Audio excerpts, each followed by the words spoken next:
ಕೇಸ್ತಾರು ನಿಗೆ ಜೇಡಗಿಯನ ಸಾಧವಾನೆರು ಸಾಕಿಸಿಯನ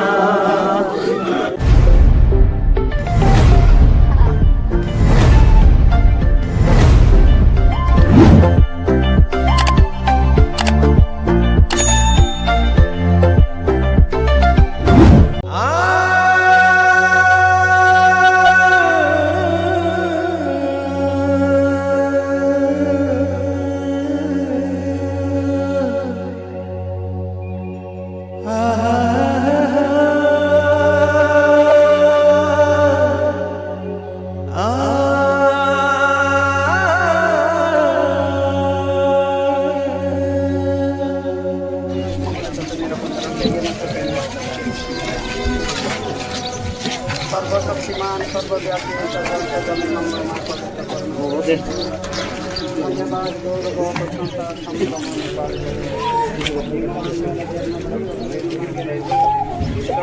परिवार मंडल मंडली अनेक विभिन्न प्रकार परिवार शाबाद दे प्रभु अनेक लोकचारी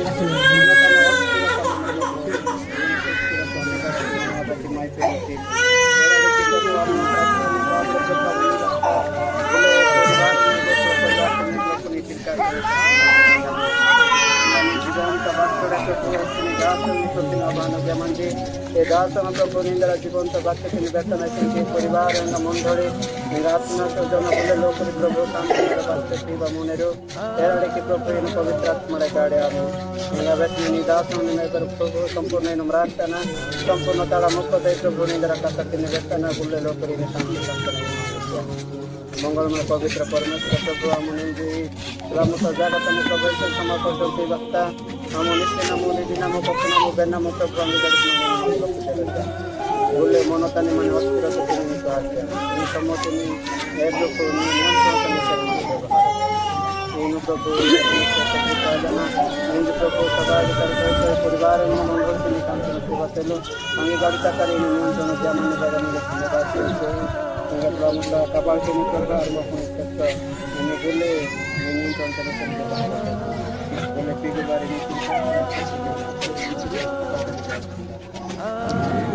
तरुणिगे जेडगियना साधवानेरु साकिसियना तरुणिगे जेडगियना साधवानेरु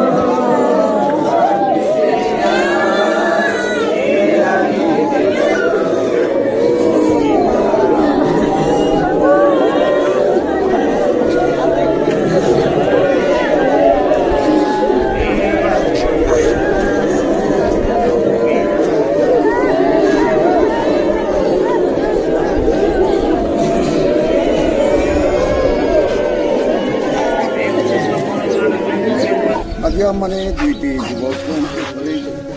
मुक्त आकाश तले रही आमने वियोग आम एकत्रित हो से प्रभु वाक्य कहना प्रभु निकटवर्ती सोमवार दिन मुझे जस्ट गाँव पहुँचली मत फोन आईला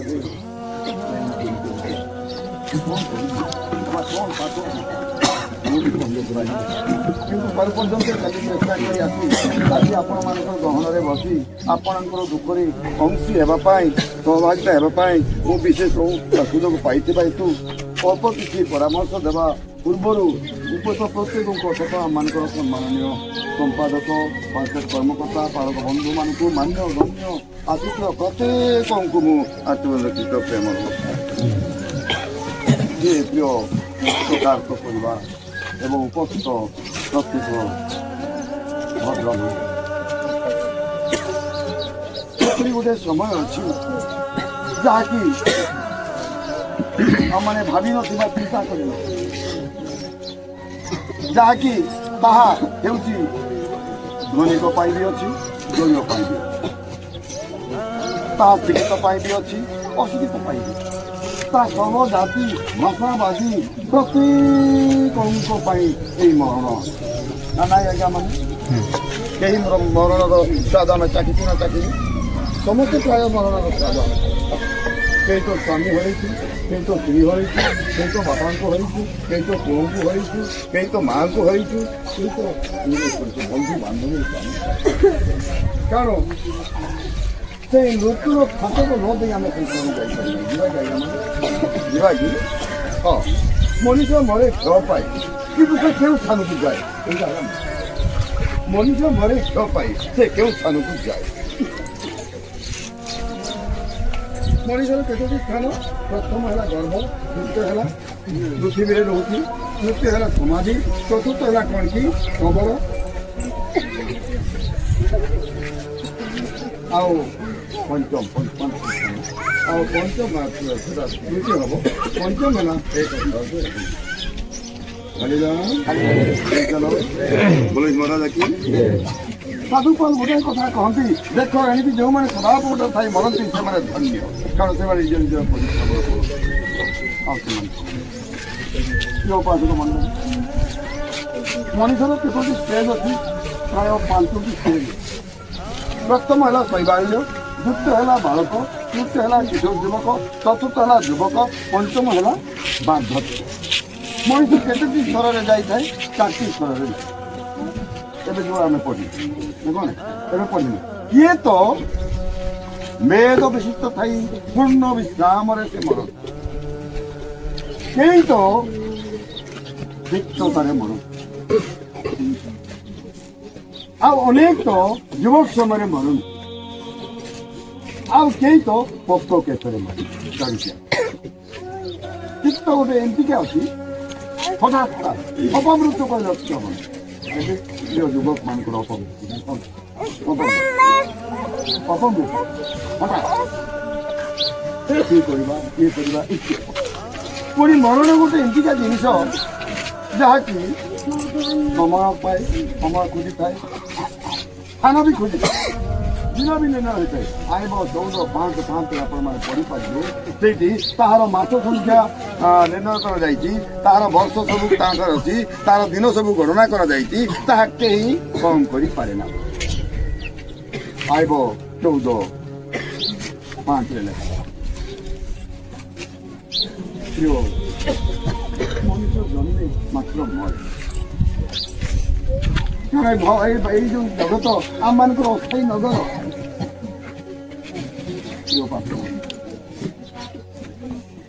ଆମେ ଦେଖୁଛୁ ଜଗତ ଯେତେବେଳେ କି ତାପରେ ଆଦମ ହବା ତାପରେ ପରେ କ'ଣ କି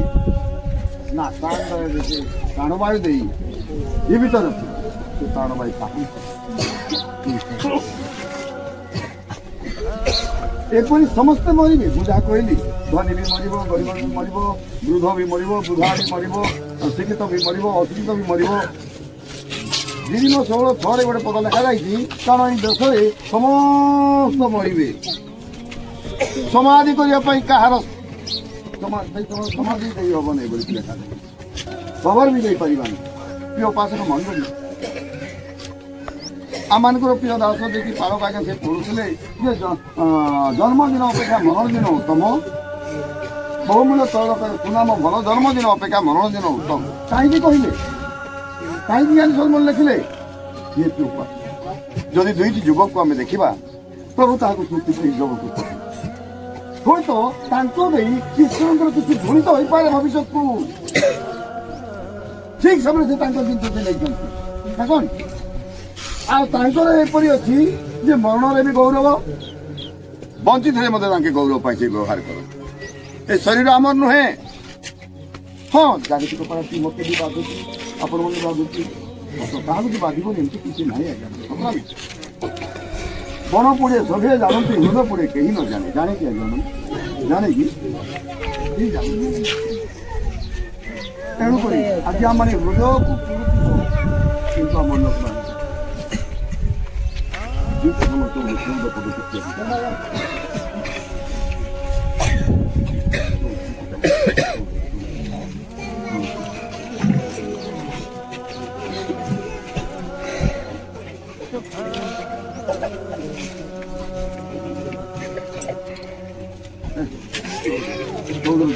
ଆମେମାନେ ତ ନିତାନ୍ତ ହଁ ମରି ଭେରି ଗୁଡ୍ ମରିବା। ଆମ୍ଭେମାନେ ତ ନିତାନ୍ତ ମରିବା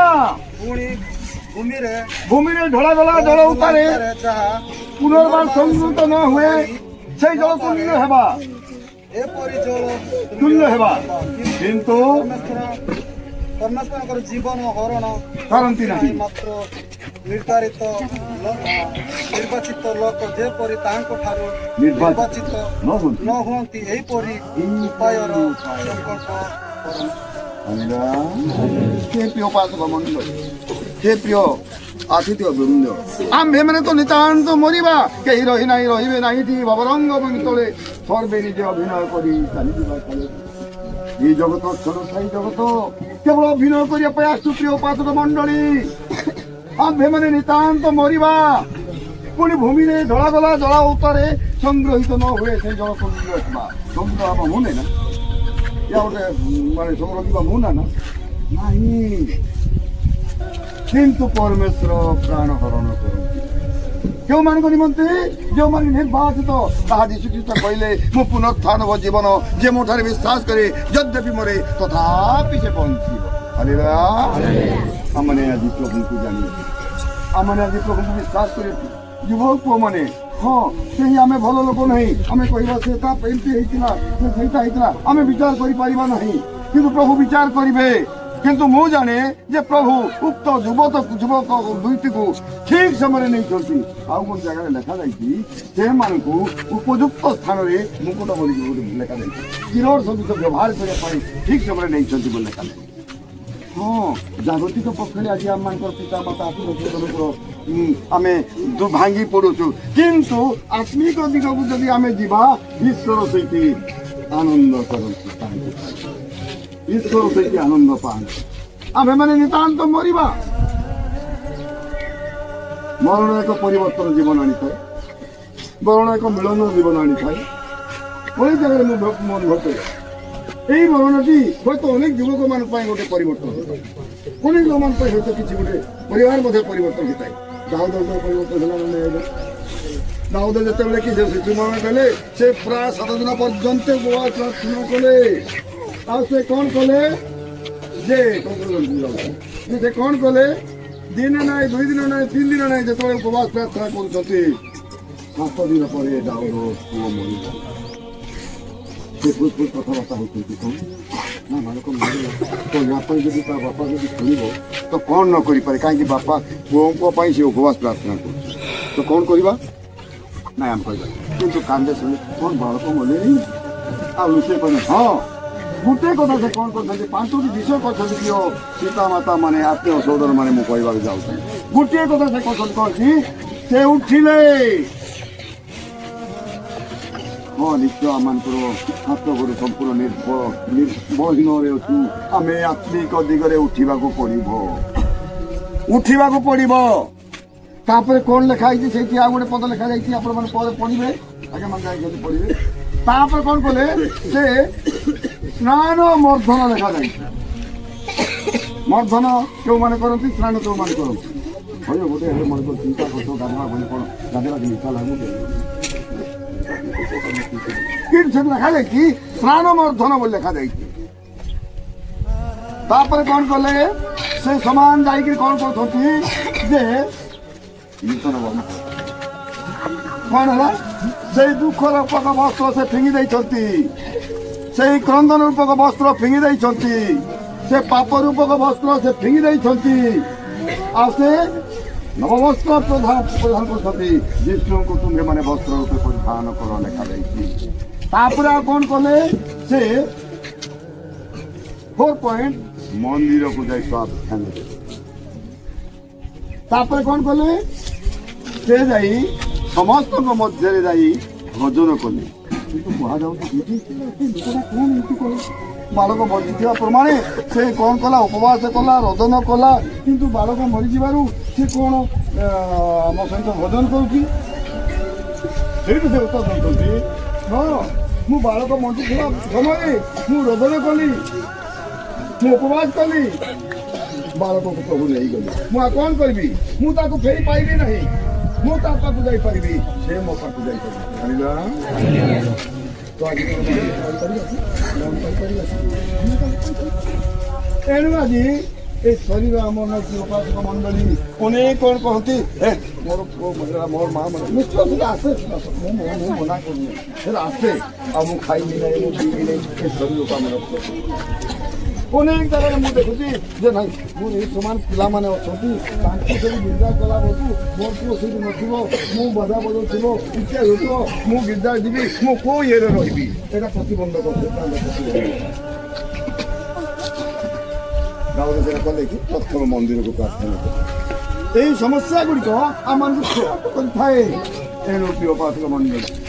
ଆଜି ଆମମାନେ କ'ଣ କରିବା? 5ଟି କର୍ମ କରିବାକୁ ପଡ଼ିବ। ଆମେ ଉଠିବା, ଦୁର୍ବଳ ଅଛୁ, ଆମେ ଉଠିବା, ପ୍ରଭୁରେ ଉଠିବା। ଆମେ ଆମମାନଙ୍କର ମଳିନ ଶରୀରକୁ ଏଇ ବାକ୍ୟ ରୂପକ ଜଳରେ ଆମମାନେ ବର୍ତ୍ତମାନ ଧୌତ କରିବାକୁ ଚେଷ୍ଟା କରିବା। ପୁଣି କ'ଣ କରିବା? ଆମମାନେ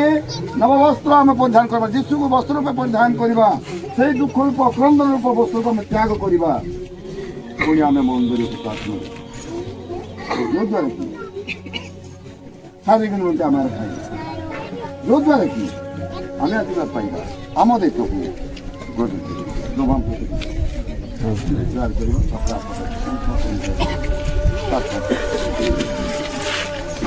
ପିତା তোমার প্রশংসা করছি, গুণান্বাদ করছি, ধন্যবাদ। কারণ তুমি প্রশংসনীয় পরমেশ্বর বাপা গো, বর্তমান মানে আমার সুন্দরতম সে মুখস্থ বাক্য তুমি দিয়েছ। মরণর তাৎপর্য, মরণর পাহাচ, জন্মর পাহাচ, মরণর সমসীমা তুমি আমাকে ଦେଇଥିବା ଏଠୁ ଧନ୍ୟବାଦ ଅଛି ବାପା। ଏଇ ଯେଉଁ ଦୁଇ ପରିବାରକୁ ତୁମଠାରୁ ରଖୁଛ, ସେମାନଙ୍କର ବିଶ୍ୱାସ ତୁମେ ବୃଦ୍ଧି କର, ସେମାନଙ୍କର ଅଶ୍ରୁ ଜଳ ପୋଛି ଦିଅ, ସେମାନଙ୍କୁ ତୁମର ନିଜର ଶାନ୍ତି ତୁମେ ପ୍ରଦାନ କର। ହାତ ପ୍ରାର୍ଥନା ତୁମର ଧନ୍ୟବାଦ ଯୀଶୁଙ୍କ ନାମରେ ଜୟ ନିମନ୍ତେ ଆମେ ପଢ଼ିବା। ସେଟା ପଢ଼ବା ମନୁଷ୍ୟର ସବ ଛୁଏଁ ସେ 7 ଦିନ ଶୁଚି ହେବ। ସେ ତୃତୀୟ ଦିନରେ ତୋ ଦ୍ୱାରା ଆପଣଙ୍କୁ ପରିଷ୍କାର କରିବ, ସପ୍ତମ ଦିନରେ ସେ ମାତ୍ର ଯେବେ ସେ ତୃତୀୟ ଦିନରେ ଆପଣଙ୍କୁ ପରିଷ୍କାର ନ କରେ, ତେବେ ସେ ସପ୍ତମ ଦିନରେ ଅଶୁଚି ହେବ ନାହିଁ। ଯେବେ କେହି କୌଣସି ମୃତ ମନୁଷ୍ୟର ଶବ ଛୁଇଁ ଆପଣଙ୍କୁ ପରିଷ୍କାର ନ କରେ, ତେବେ ସେ ସଦାପୁର ଆଭାସ ଅଶୁଚି କରେ, ସେହି ପ୍ରାଣୀ ଇସ୍ରାଏଲ ମଧ୍ୟରୁ ଛିନ୍ନ ହେବ। ତାପରେ ଅଶୁଚତକ ଜଳ ଚିନ୍ତା ଯାଇନଥିବାରୁ ସେ ଅଶୁଚି ହେବ, ତାହାର ଅଶୁଚ ତାଠାରେ ଥାଏ। କୌଣସି ମନୁଷ୍ୟ ତମ୍ବୁ ଭିତରେ ମଲେ ତମ୍ବୁର ବ୍ୟବସାୟୀ ଯେ କେହି ସେହି ତମ୍ବୁରେ ଆସେ ଓ ସେହି ତମ୍ବୁରେ ଥାଏ, ସେ 7 ଦିନ ଶୁଚି ହୋଇ ରହିବ। ଆଉ ପ୍ରତ୍ୟେକ ମେଲା ପାତ୍ର ଜହିରେ ଢାଙ୍କୁଣୀ ବନ୍ଧା ନଥାଏ, ତାହା ଅଶୁଚି ହେବ। ପୁଣି ଯେ କେହି ମେଲା କ୍ଷେତ୍ରରେ ଖଡ଼ଗ ହାତ କି ମୃତ ଦେହ କି ମନୁଷ୍ୟର ଅସ୍ଥି କି ଗୋବର ଛୁଏଁ, ସେ 7 ଦିନ ଶୁଚି ହେବ। ଆଉ ପଣ୍ଡିତ ବାକ୍ୟରେ ପ୍ରତ୍ୟେକ ଆଶୀର୍ବାଦ କରନ୍ତୁ। ସକଳ ପ୍ରତିଭାଗଳ ଠାରୁ ଆମେମାନେ ତୁମକୁ ଛୁଟି କରିବା। ଆମେ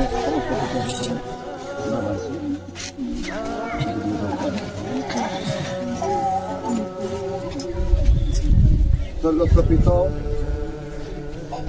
এই জল প্রভু শুভ নামে ଆମେ চিন্তন କରିବୁ। ଜଳରେ ଜୀବନ, ଜଳ ଅସୁତାରୁ ସୁସ୍ଥ ହୁଏ ପ୍ରଭୁ। ଉଭୟ ଦୁଇ ପରିବାରକୁ ତୁମ ନାମ ପିତା ପୁତ୍ର ନାମରେ ଆମେ ତୁମେ ଆଶୀର୍ବାଦ କର। ଏ ଜଳରେ ତୁମେ ଗୌରବାନ୍ୱିତ ଆସ ଆମମାନଙ୍କ ସହିତ ବାପା ସହିତ ଏ ଜଳଟିକୁ ନିଜ ନିଜକୁ ତୁମ ତରଫରୁ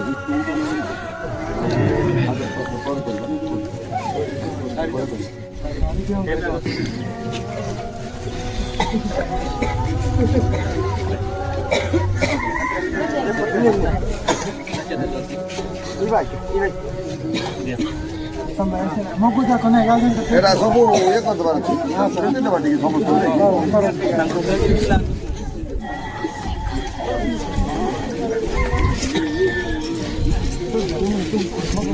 ଆଜ୍ଞା।